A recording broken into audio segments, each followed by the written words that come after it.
آغاز ہے پروردگار کے پاک اور بابرکت نام سے جو بڑا ہی رحیم و کریم ہے۔ عزیز طلباء و طالبات، السلام علیکم۔ آج ہم سبق مرزا محمد سعید کا دوسرا صفحہ پڑھیں گے اور ساتھ مشکل الفاظ کے معنی تیار کریں گے۔ عزیز طلباء و طالبات، سبق مرزا محمد سعید کا دوسرا صفحہ آپ کے سامنے ہے۔ پڑھتے ہیں۔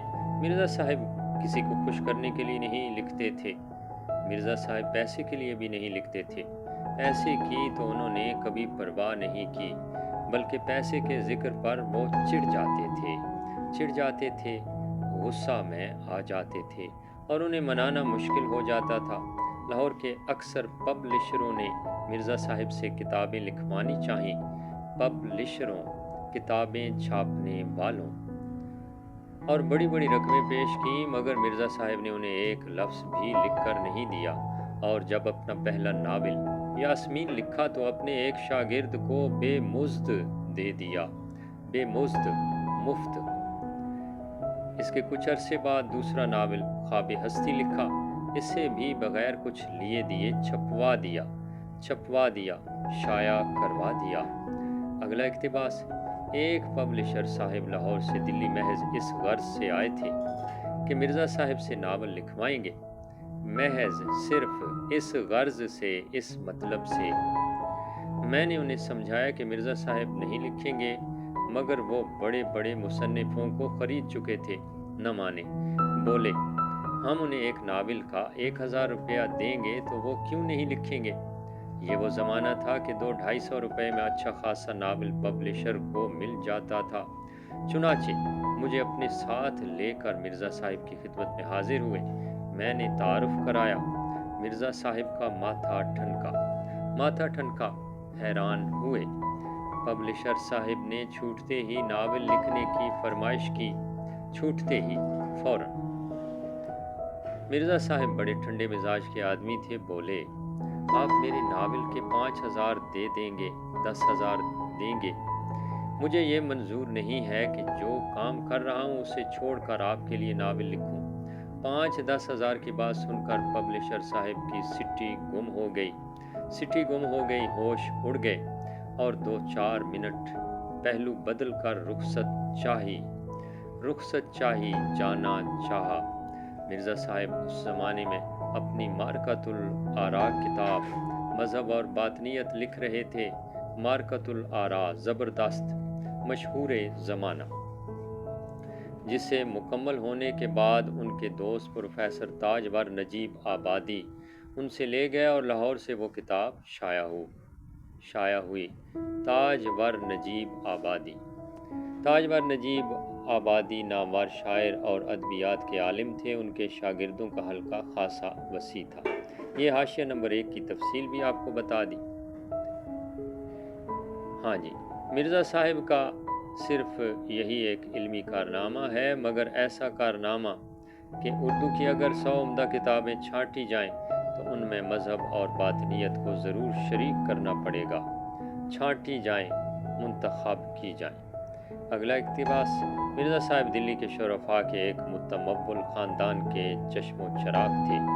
شرفاء شریف لوگ، متمول امیر، چشم و چراغ، فرزند، بیٹے۔ تراہا بیرم خان سے آگے بڑھ کر ایک راستہ سیدھے ہاتھ کو مڑ جاتا ہے، اسی کے نکڑ پر مرزا صاحب کا آبائی مکان تھا۔ نکڑ پر، کونے پر آبائی مکان، آبا و اجداد کا مکان، بڑے بزرگوں کا مکان۔ اسی علاقے میں سر سید احمد خان کا قدیم مکان بھی تھا۔ سر سید احمد خان کے آگے حاشیہ نمبر 2 ہے، اس کی تفصیل یہ نیچے درج ہے۔ سر سید احمد خان مسلمانوں میں جدید تعلیم کے فروغ کے علمبردار تھے۔ علی گڑھ میں MAO کالج قائم کیا جو ان کی وفات کے بعد یونیورسٹی بن گیا۔ قدیم مکان، پرانا مقام۔ سر سید سے بھی مرزا صاحب کی عزیز داری تھی اور منشی ذکاء اللہ سے بھی ان کی قرابت داری ہو گئی تھی۔ عزیز داری، رشتہ داری، منشی ذکاء اللہ، ان کی تفصیل نیچے درج ہے۔ منشی ذکاء اللہ سر سید احمد خان کے قریبی دوست اور ساتھی تھے۔ تحقیق و تصنیف اور تراجم میں نام پیدا کیا۔ قرابت داری، قریب ہونا، دوستی ہونا۔ 50-60 سال پہلے دلی کے مسلمان شرفا میں انگریزی تعلیم کو اچھی نظروں سے نہیں دیکھا جاتا تھا، مگر سر سید نے مسلمانوں کے اس غلط نظریے کی بہت کچھ اصلاح کر دی تھی۔ غلط نظریے، غلط سوچ، غلط فکر، اصلاح درستی۔ اسی زمانے میں دلی کے 2 نوجوانوں نے اعلیٰ تعلیم حاصل کر کے علمی حلقوں میں نمود حاصل کی، نمایاں مقام حاصل کیا۔ ایک پروفیسر مشتاق احمد زاہدی تھے اور دوسرے پروفیسر مرزا محمد سعید۔ مرزا صاحب نے اس صدی کے آغاز میں لاہور کے گورنمنٹ کالج میں تعلیم حاصل کی۔ ان کے استادوں میں علامہ اقبال بھی تھے، جن سے ان کے مخلصانہ تعلقات آخر دم تک قائم رہے۔ مخلصانہ، ملاوٹ سے پاک، آخر دم تک، ساری زندگی۔ انگریزی ادبیات میں ایم.اے کی سند لینے کے بعد مرزا صاحب نے 1906-07 میں 2 سال علی گڑھ کالج میں پڑھایا اور اس کے بعد گورنمنٹ کالج لاہور ہی میں انگریزی کے پروفیسر ہو گئے۔ پنجاب کے بیشتر اعلیٰ عہدیدار مرزا صاحب کے شاگرد تھے، بیشتر بہت زیادہ اعلیٰ عہدیدار، اعلیٰ عہدوں پر فائز۔ پطرس اور تاج نے بھی مرزا صاحب سے اکتساب علم کیا، علم حاصل کیا۔ اب پطرس اور تاج کی تفصیل ہے۔